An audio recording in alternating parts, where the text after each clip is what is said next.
Dad, in 1979, is a rookie. And during that year, he writes these bi-monthly articles. And I think you would agree that he was probably convinced to do this, that he never came up with this idea. And it's probably somebody like Joe Whitlock was like, you know what? You need to get your name out there. You need to engage with fans. This would be a great way. And so someone convinced him to write these articles, right? And as I learned through the scrapbook, he only agreed to do it up until the May race at the World 600. But it's so well received, and he's winning, having a good year. His team absolutely convinced him to continue. And he even kind of, Dad, as well as I do, as I'm reading it, you can tell he begrudgingly continued. I guess I'm going to keep doing this. So anyways, this is an article that's later in the year. He's been injured in a crash, and he's having to sit out while his collarbones heal. You remember that, right? We got pictures of us sitting at his house with that brace on. So here we go. All right. This is another installment of the season-long series of articles by Dale Earnhardt, the outstanding young Grand National Rookie of the Year candidate from Kannapolis, who is the son of the late Ralph Earnhardt, NASCAR's 1956 late model sportsman national champion, and one of the most highly regarded short-track drivers in the sport's history. Earnhardt is currently recovering from injuries received in a wreck on July 30th in Pocono's Coca-Cola 500. Lake Norman. There I was on top of the world, right in the thick of things, and all of a sudden I'm a spectator, hurt and out of action. There's no way to describe the feeling, the frustration. It just leaves you hanging. I've listened to every race since the accident, or at least I've tried to listen. I'll get all settled down waiting for the broadcast to start, but as soon as things start happening, I'll catch myself pacing back and forth across the room. Sometimes I just got to walk outside. It's hard to listen to Grand National racing on the radio, knowing that you're falling much further behind in the point standings, wondering what you'll have to do to make it up and win. I've learned one thing while I've been out. I'm addicted to racing. Listening to a race on the radio is sheer torture for me. It's like swinging a bag of dope in front of an addict. He can see it but can't touch it. It's not a pleasant feeling. I want to go to the races so bad it hurts, but I don't want to go there if I can't drive. And that's a pretty interesting but true statement. Like, we always wonder, like, when drivers retire, they just disappear.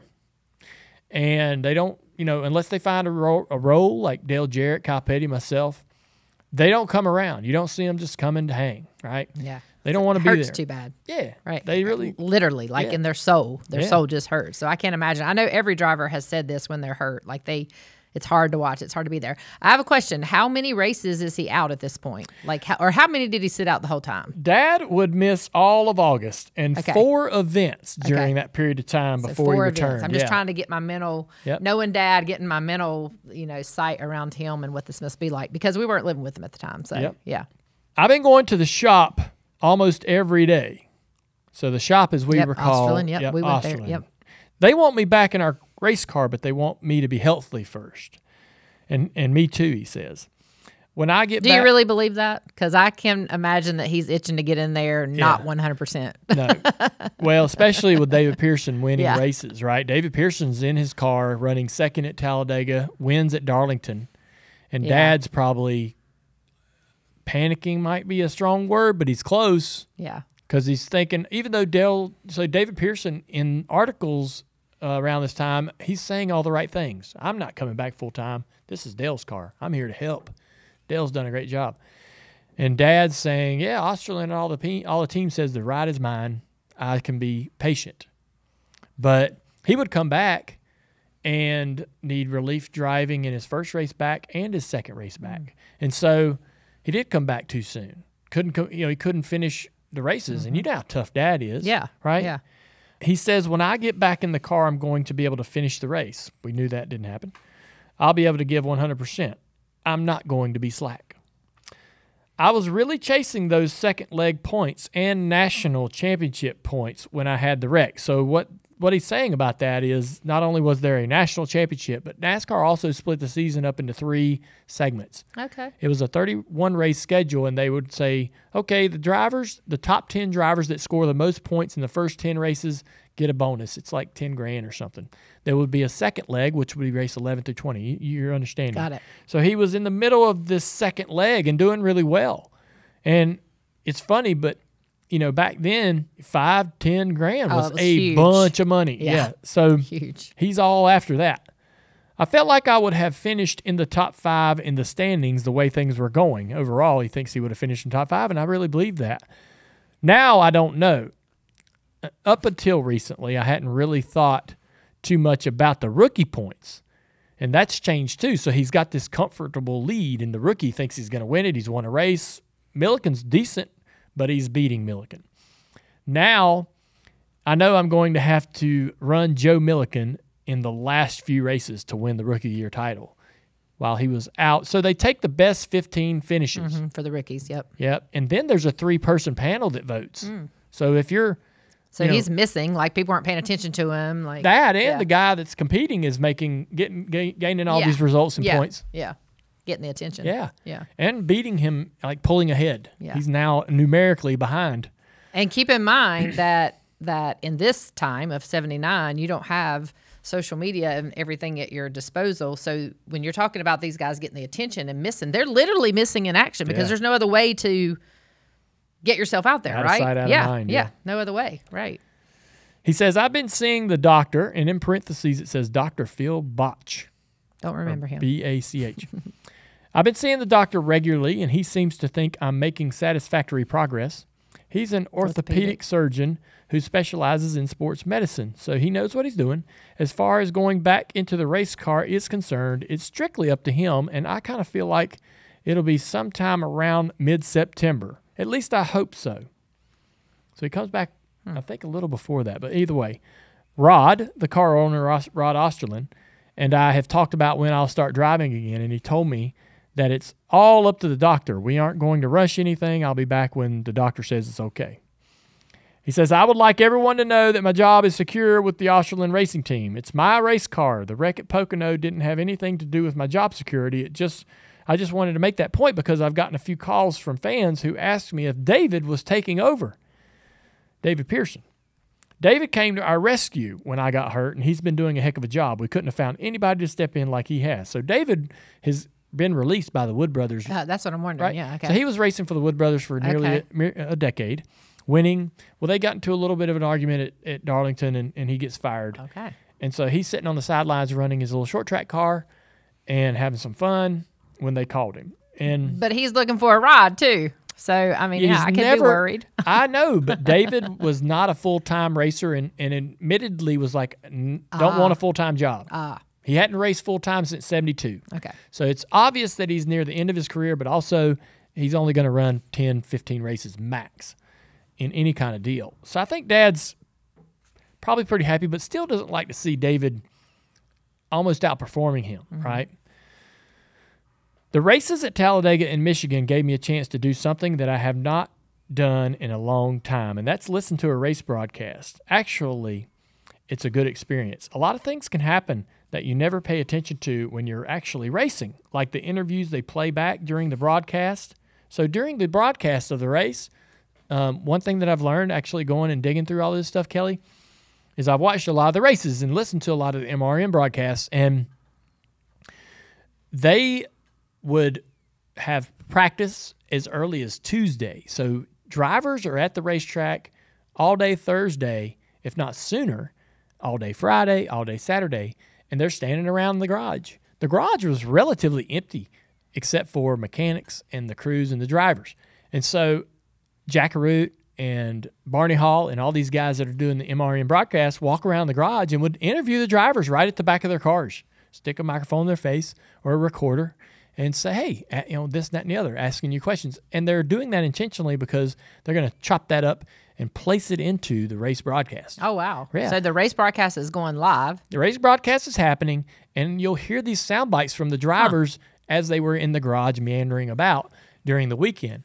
And so Dad is now like, oh, man, I've been doing these interviews, but I never thought about how they were being used. And so he says, like the interviews they play during the broadcast, it really helps you understand just how important public relations is. There are a lot of folks out there listening, and it's important to say the right things.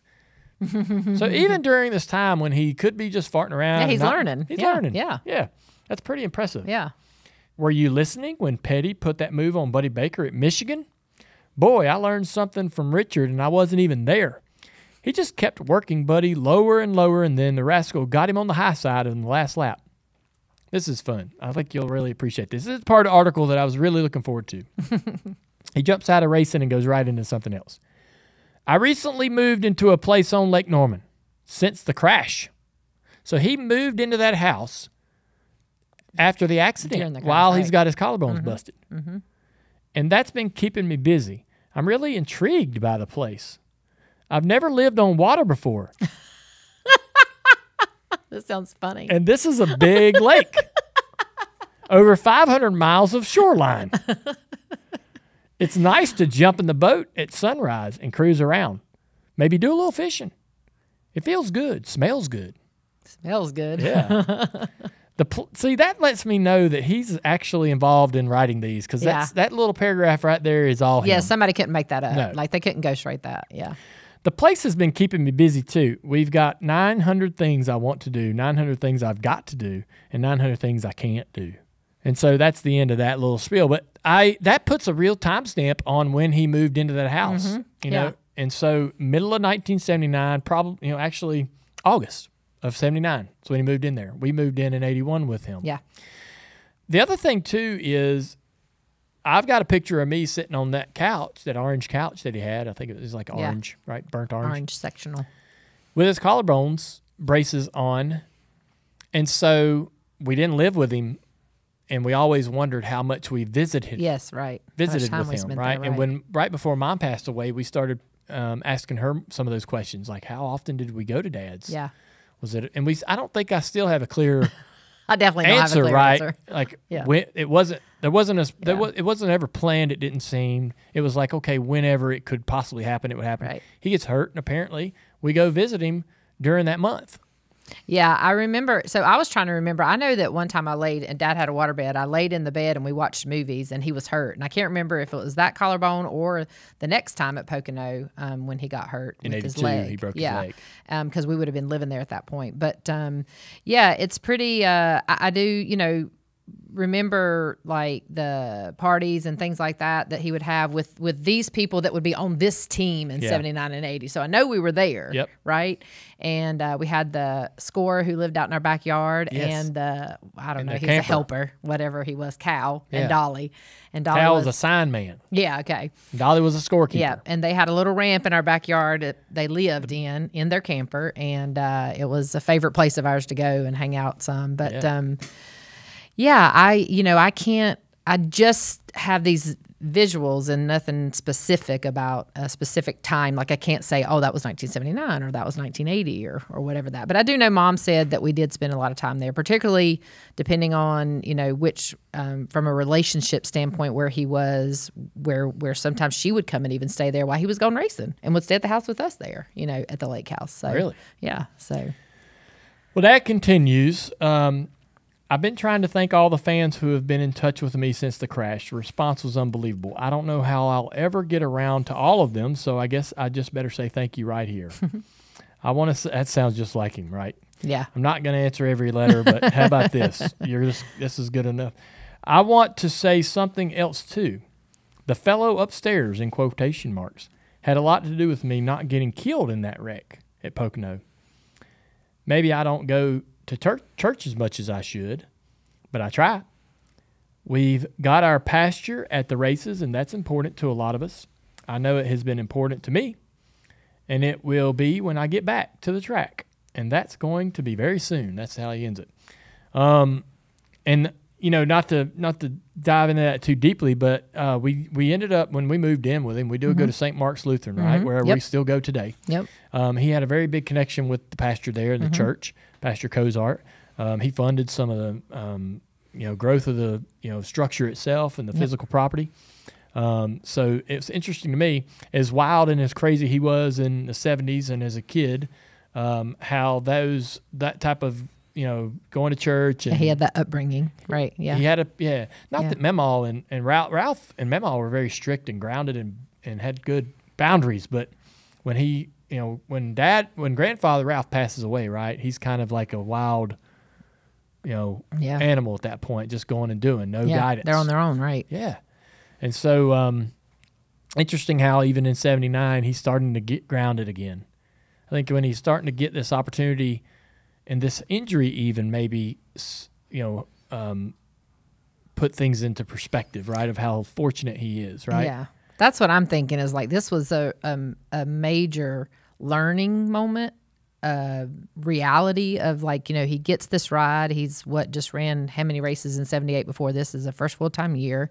And then you get this injury. I mean, you got to be having all these crazy thoughts about what if, what's next, and so knowing Dad, I know that he took that to heart. That's the kind of guy he was. Like he was going to find the lesson, find the good, rebound, have a solution, resolve. He wasn't going to sit idle. He wasn't going to rest on his laurels. He wasn't going to just think that it was going to be sitting there, awaiting him. He was going to put effort into doing his part and making sure that it would all come back the way he envisioned the season to go, right? Yeah. So I also know that knowing where he was financially in 1978 versus this new contract, I know his base salary was probably $50,000 or something like that. If that, might have been $25,000. Plus he's probably getting anywhere from 15 to 30% of the winnings. It's very little money, and he's going to buy this lake house. Yeah, which we talk about that? Like, I mean, I remember that lake house being $79,000. That's what it cost? Yeah. So at that time point, wow, which was huge. You think about the lake property these right days. Now, my goodness, right now that house probably $1.5 million. That particular house right now is probably sitting anywhere from $600,000 to $800,000. Oh gosh, yeah, okay. Well, I would think it would be very more than that. old. Yeah, it is very old. I mean, it's still an original. Yeah, structure. Yeah, and all the houses around it are newer, but that's fair. Yeah. I've always thought one day I'll own that property. I don't know if that'll ever happen, but if I ever see it on the market, you ever rode down there in quite a while? It's busy down there. Wow. I don't need to live there. Yeah, I know. I'm just saying it's real busy. For some reason, I feel like I have to get it. Yeah. I have to imagine though that he, he must have spent over 50% of his personal, savings at the time, wealth, right? Yeah, his own personal wealth's probably only roughly about 150, if that. And it wasn't probably likely he could get a banknote because we've heard those stories before too, didn't have right? Any credit, right? Yeah. So he really took a gamble. Here he is, broken in half with the with the collarbone injuries and all that. Can't race and sitting in a brand new house that he just bought. Yeah. Now he's knowing he's like, I've got to get back out there. I wonder who knows the story about that happening. That would be pretty interesting, because like you mentioned Joe Whitlock, who probably had a hand in some of this PR stuff, at the time. And I know we'd go to his house on the lake and hang out. And so I'm wonder if that was a catalyst for him to kind of come this way from Kannapolis, 30 minutes away, and be there. That'd be a cool, interesting thing to know. Yeah, for sure. Yeah. Well, that's one of the articles. That's really cool. One of the 5 that Dad writes throughout the year, and a great peek inside of his mind. I think my favorite part of this whole project is hearing Dad's own words. Yeah.